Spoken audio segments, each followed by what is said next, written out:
पण आज एवढं काही महायुतीमध्ये सगळं होतं, अजितदादांवर इतके आरोप केले जातात किंवा संघाकडून RSS कडनं म्हटलं जातं की अजितदादांमुळे नुकसान झालं. भाजपचा कुठलाही ग्रामीण भागातला जिल्हाध्यक्ष म्हणतो अजितदादांमुळे वाटोळं झालं. अशा प्रकारची वक्तव्य येतात.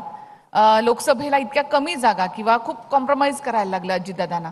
ही काय मजबुरी आहे का? मला त्यानं असं आहे की मी आत्ताच तुम्हाला सांगितलं, जागा किती आम्ही लढवल्यात. दोन तेच तीन म्हणते दोन भुजबळ तीन साहेब. जागा आम्ही लढवल्या. त्यामुळे आमच्यामुळे कसं काही नुकसान होणार दुसरं कुणाचं तरी. आम्ही जागाच जास्ती लढवल्या नाही, तुमच्या आड आम्ही आलो नाही, तर आम्ही भाजपचं कसं काय नुकसान करणार किंवा शिंदे गटाचं कसं काय नुकसान करणार. फक्त एका ठिकाणी जे आहे तो वाद झाला होता, तो म्हणजे त्या रायगडला, आणि तिथे जे आहे तटकरे आमच्या खासदार होतेच, ते पुन्हा निवडून आले. आणि इथे सुद्धा जे आहे शिरूरला अमोल कोल्हे ते होतेच खासदार, ते पुन्हा निवडून आले. सुप्रिया सुळेंच्या बाबतीमध्ये सुद्धा तेच झालेलं आहे. 2-4 जागा सोडल्या, कुठे जागा मिळाल्या. आणि ह्या 48 जागामध्ये बाकीच्या मग 44 जागामध्ये काय झालं त्याचा अभ्यास करा. मला असं वाटतं की परत हाच विषय आहे, ज्यांची संधी हुकणार आहे असं वाटतंय. ह्या 3 लोकांच्या एकत्रित येण्यामुळे तिथले लोक तिकडे जाणार. पण तीच गोष्ट महाविकास आघाडीमध्ये सुद्धा होईल. पण दादांची महायुतीमध्ये राहणं ही मजबुरी आहे का? मजबुरी असं नाही, आम्ही सगळ्यांनी ठरवलं एकत्र राहायचं, यांच्याबरोबर जायचं. नाही, लोकसभेला जागा मिळत नाहीत किंवा त्या जागांमध्ये ठीक. अदलाबदल करावी लागते. इथे शिंदे गटाचे आमदार किंवा मंत्री थेटपणे बोलतात. ही सगळी वक्तव्य अशी येतात. मग तरी सुद्धा मग महायुतीमध्ये राहणं म्हणजे अनेक खालच्या पातळीवर जे नेते आहेत ते म्हणतात किंवा तुमचे प्रवक्तेही म्हणतात की एवढं असेल तर आम्ही बाहेर पडू महायुतीमधनं. हा संताप त्यांच्यामध्ये येतो. मग दादांची काय मजबुरी असं आहे का? आहे की खालचे कार्यकर्ते आरेला कार्य उत्तर देत असतात, परंतु जोपर्यंत ते शीर्षस्थ नेते एकत्रित आहेत तोपर्यंत काहीही होणार नाही, काही अडचण नाही. आता महाविकास आघाडीमध्ये नाही का चर्चा होतेच ना. मुख्यमंत्री पदावरून चर्चा होते.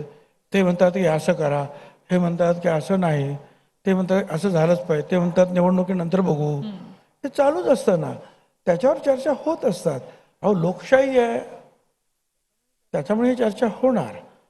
आणि मला असं वाटतं की मागच्या वेळेस आम्हाला कमी जागा मिळाल्याचं कारण असं आहे की विचार हा केला गेला की तुम्ही एकत्रित असताना, म्हणजे पवारसाहेब आणि अजितदादा आम्ही एकत्र, किती जागा होत्या, 3-4 जागा निवडून आल्या होत्या. त्या जागा त्यांनी आम्हाला पुन्हा दिल्या. त्यातली एखाद दुसरी जागा जी आहे ती त्यांनी घेतली, त्या बदल्यामध्ये राज्यसभा दिल्या. तर अशा रीतीने ज्या आमच्या जागा कमी झाल्या. आणि मला असं वाटतं की याच्या पुढं सुद्धा जे आहे ही तिकीटं जाहीर होईपर्यंत, वाटणी होईपर्यंत ह्या सगळ्या गोष्टी सुरू राहणार.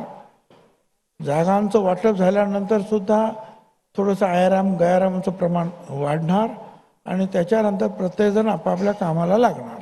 देवेंद्र फडणवीस असं म्हणालेत की महायुतीचा चेहरा म्हणजे मुख्यमंत्री पदाचा चेहरा अद्याप ठरलेला नाही, तो दिल्लीमधून ठरेल. महाविकास आघाडीमध्ये असं आहे, ज्याच्या जास्त जागा त्याचा मुख्यमंत्री. महायुतीत तसं आहे? मला नाही वाटत की महाविकास आघाडीमध्ये असं काही ठरलंय. हे तुम्ही म्हणता महाविकास आघाडीमध्ये असं ठरलं. नाही, नेते म्हणतात ना त्यांचे. महाविकास आघाडीमध्ये असं काही लोक म्हणाले, म्हणजे पवारसाहेब म्हणाले काल परवा. पण त्याच्या अगोदर तर त्यांचं म्हणणं असंच होतं ना की निवडणुकीनंतर पाहू, आता आमचा फक्त एकच आमचं ध्येय आहे, या सरकारला खाली खेचणं.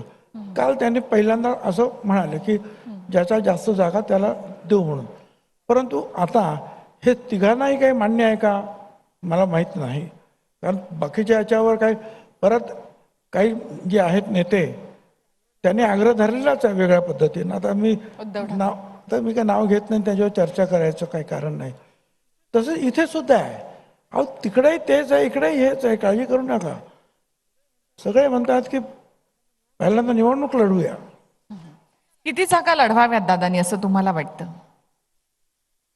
असं आहे की अजितदादांनीच त्या दिवशी हिशोब सांगितला की आमच्या एकूण जवळजवळ जे आहे अपक्ष वगैरे आमच्याकडे जे आलेले आहेत, काही काँग्रेस पक्षातून सुद्धा आमच्याकडे आलेले आहेत, असं पाहता 60 जागा तर आमच्याकडे आताच आहेच, तर त्याच्यावर निदान 20-25 जागा आम्हाला अधिक मिळायला हव्यात अशी आमची धारणा आहे.